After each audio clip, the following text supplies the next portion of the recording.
every now and then I got an ear burn, nothing too badly though, but I did get a burns on my ears sometimes, and sometimes a little burn on my neck. But that was a big deal. When I think about the fact that somebody had this thing in their hand, you don't know how hot it is, and they're saying, "Come here, let me straighten your hair." I know when I was little, we always wanted to have straight hair. We wanted straight hair. And I guess that was because we were seeing images on the TV. Those of us that had a TV could see images of the TV and in the movies and magazines of women with the straight hair. The Caucasian women had straight hair. And so we wanted straight hair too. We wanted to be able to make those ponytails and make curls and just be able to flip it like that. Chemical straightening was not really part of, I didn't know anybody it wasn't a thing back in the 50s and 60s, not in my community, chemical straightening, but we used Royal Crown jelly.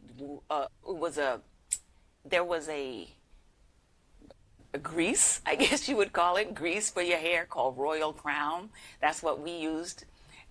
It came in a red jar, had a red label that looked pretty like it was royal, had a crown on it, had a silver top. It's called Royal Crown, and so we would put that on our hair, and then my mother would straighten our hair. And so these two girls showed up at my school, and they had afros. Now, I didn't see them to this day. I wish I had seen them, but I was hearing about it. It just spread all over the school. "Oh my God." And they would call their name. "Oh my God, they came to school with afros. They didn't straighten their hair." And this was in 65 or 66. I graduated in 68, so I'm thinking it's somewhere around 66, maybe 67. And the news just spread like wildfire. "Oh my God, they showed up at school and they did not have their hair straightened." That was a big deal because we didn't know where that went, where that fit in any place. And so I don't think they were not suspended to my knowledge, but they were sent home and told they couldn't come back until they straightened their hair. And we're talking about a black school, but it was in the 60s and nobody knew how that fit into where that was supposed to go. So nobody was sure what to do with that. My sister, who was at Howard University, came home for a Christmas break, and she had an afro. And I just was like, she was my hero. I was so impressed. "Oh my God, how brave you are not to straighten your hair." And I just thought it was pretty amazing. I didn't know if I was brave enough to do that, but I just thought, wow, my sister's got guts. And she had an afro, and I remember my mother saying to her, "You can't go to church unless you straighten your hair. You're not going to go to church with your hair like that," or something like that. And what that did for me was change my whole outlook on church. I'm like, "Oh, you can't go to church unless you straighten your hair?" Because I was going away, and perms were becoming like a thing, chemical relaxers. She let me get my hair relaxed. And I remember I had this little kit where you could had little rollers all over it, and you would heat it up. And so in the morning you would put these hot rollers in your hair, and then when you took them out, you'd have curls. And I was over the moon. You couldn't tell me nothing. And so that's what I took with me when I went to New York University. Now, it's 1968. And so I just loved having waking up in the morning in my dorm and doing my hair with these hot rollers. And so then people on the campus, a lot of them who I found out later didn't even really go to the school, but there was these guys and girls that would come around, and they would tell you how, they would say to me, they'd say, "Sister, when you gonna get a fro? Sister, when you gonna stop straightening your hair?" And it was like real annoying because I thought I looked good.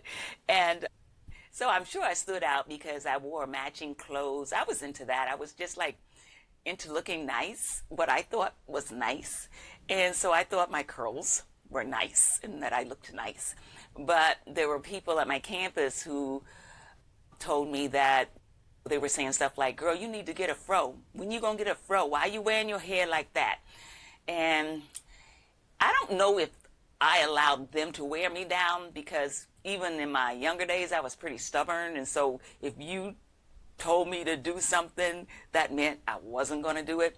But I believe that at some point I decided it was something that I wanted to try, and it seemed less work. So trying to keep up with the new growth and trying to keep the hair trimmed, and then at the same time trying to keep the curls going. So I think it was a decision that I made, that it was just something that was going to work better for me. And I was very proud of my afro once I got it. I did a lot of times would just cut it down to where it was like really short. I like that look of just a really short, and it was, again, just easier to take care of. So yeah, it was all about hair. Then later I remember having Jerry curl, California curl, all the curls.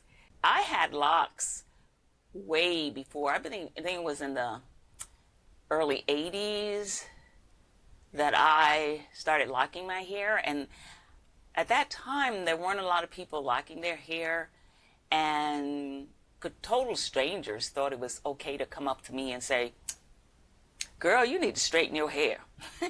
And what is funny to me is that many of the people, some of the people, I can't say many, but some of the people who were actually telling me that, or who thought that people telling me that was a good thing, now they got locks.